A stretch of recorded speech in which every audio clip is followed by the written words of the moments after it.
자, 오늘 114 말씀은 사무엘상 27장에서부터 마지막 끝까지 31장까지 해서 사무엘상이 오늘 마무리를 짓습니다.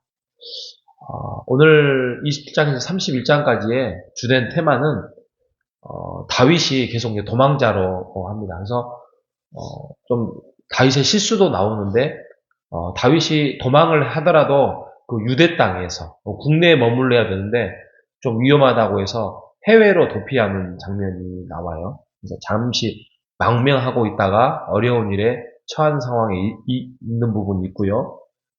결론적으로는 31장까지 가면 이제 비교를 합니다. 사울의 마지막 그 삶의 생활들, 그리고 다윗이 이제 왕으로서 세움을 받는 그 과정 속에서 하나님의 보호하심을 받고 있는 내용을 담고 있습니다.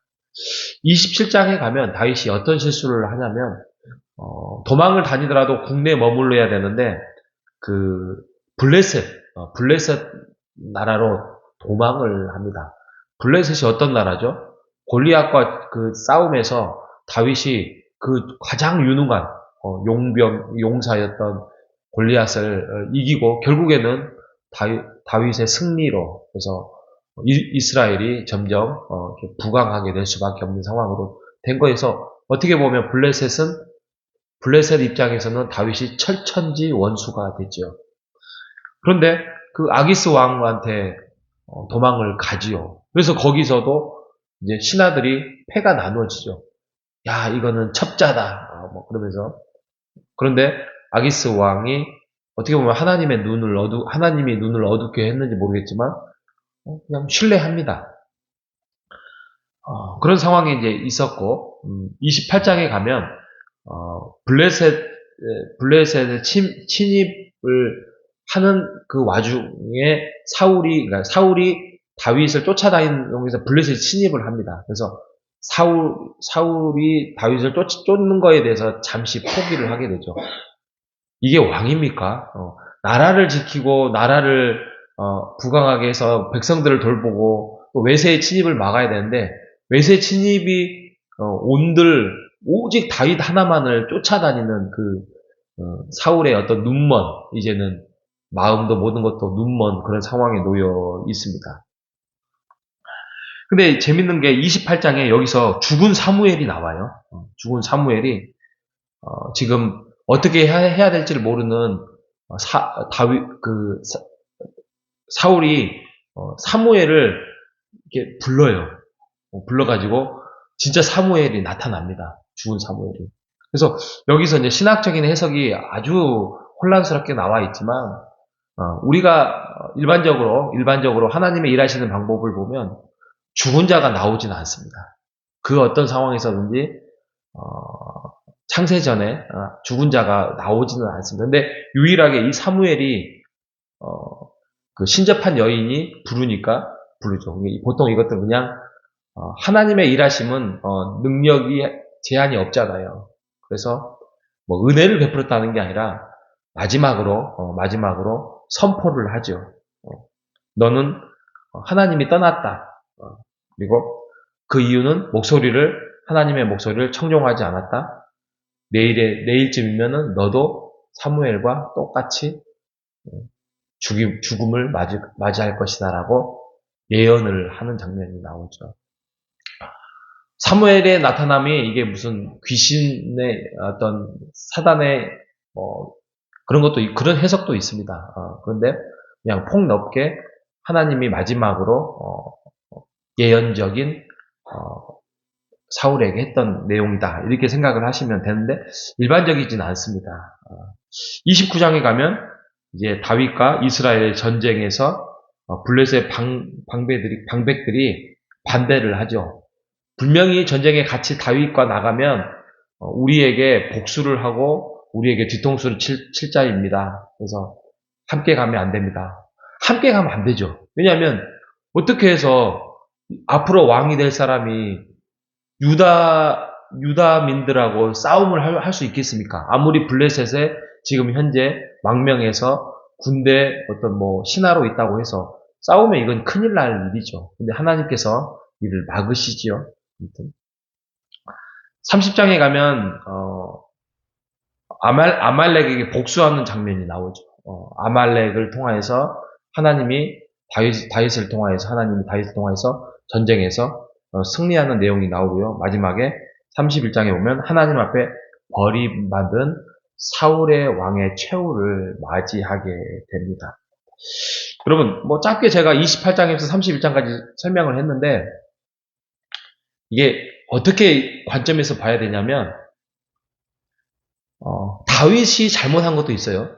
아까도 말씀드렸던 건 하지 말라는 거를 망명을 한다든지 하는데 다윗은 어떤 잘못을 해도 하나님께서 보호하십니다. 하나님이 지키시고 하나님이 그 유다민들하고 싸우지 못하게 딱 막으시고 이렇게 하나님이 보호하시고 인도하셔요. 그런데 사울은 막지 않습니다.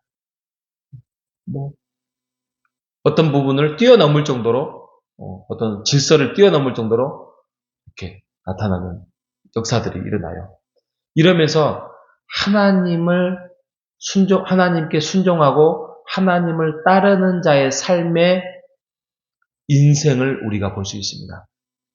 하나님이 그토록 말씀하시고 하나님이 그토록 이끄시고 또 보호하시고 했음에도 불구하고 끝까지 배반하고 불순종하고 하나님 앞에 따르지 않는 자의 삶이 아무리 다급한 거에 있더라도 그를 보호하지 않는 사울의 삶을 우리가 이 사무엘상의 마지막에 보면 너무나도 잘 나타나 있습니다.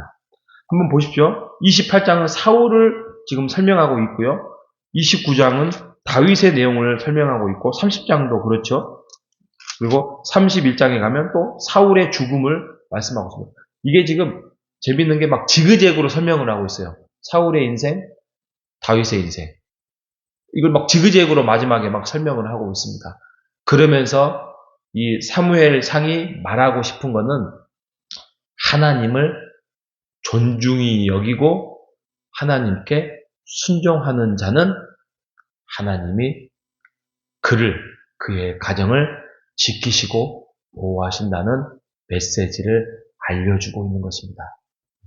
우리가 하나님을 존중히 여기시는 여러분 되시길 바랍니다. 하나님을 우리가 경외하고 하나님을 따르고 하나님을 예배하는 자는 복을 받게 되어 있습니다. 사무엘상이 다윗의 삶을 통하여서 그렇게 우리에게 알려주고 있습니다. 여러분, 우리가 구약을 보는 이유가 뭡니까? 구약을 보는 이유가 하나님이 어떻게 일을 하시는지를 우리가 살펴봐야 돼요. 노아가 어쩌다, 아브라함이 어쩌다, 다윗이 어쩌다, 솔로몬의 인생이 어쩌다, 이런 스토리를 우리가 배워서 하나님이 그들의 인생을 통하여서 어떻게 일을 하셨고 그 일을 반응하는 자들의 순종함과 그 따름이 있을 때에 하나님이 얼마나 보호하시고 잘못했을 때의 하나님의 용서와 이해와 사랑이 있는지를 우리가 이 구약을 통하여서 배워야 할 것입니다. 하나님의 사람은 어떠한 조건에서든지 하나님이 용서와 사랑과 은혜를 베푸십니다. 그거는 아까 말씀드렸던 하나님을 존중히 여길 때 진정한 하나님의 사랑이 그의 삶에 나타나고 있는 것입니다. 여러분, 사울의 삶을 쫓아가시겠습니까? 다윗의 삶을 쫓아가시겠습니까? 우리에게는 늘 인생이 선택의 길에 놓여져 있습니다. 그 선택 앞에서 우리가 하나님을 높이 올리고 찬송하며 존중히 여기시는 여러분 되시기를 바랍니다. 자, 사무엘상 마무리를 지으면서 사무엘상의 핵심 주제는 앞에 있었어요.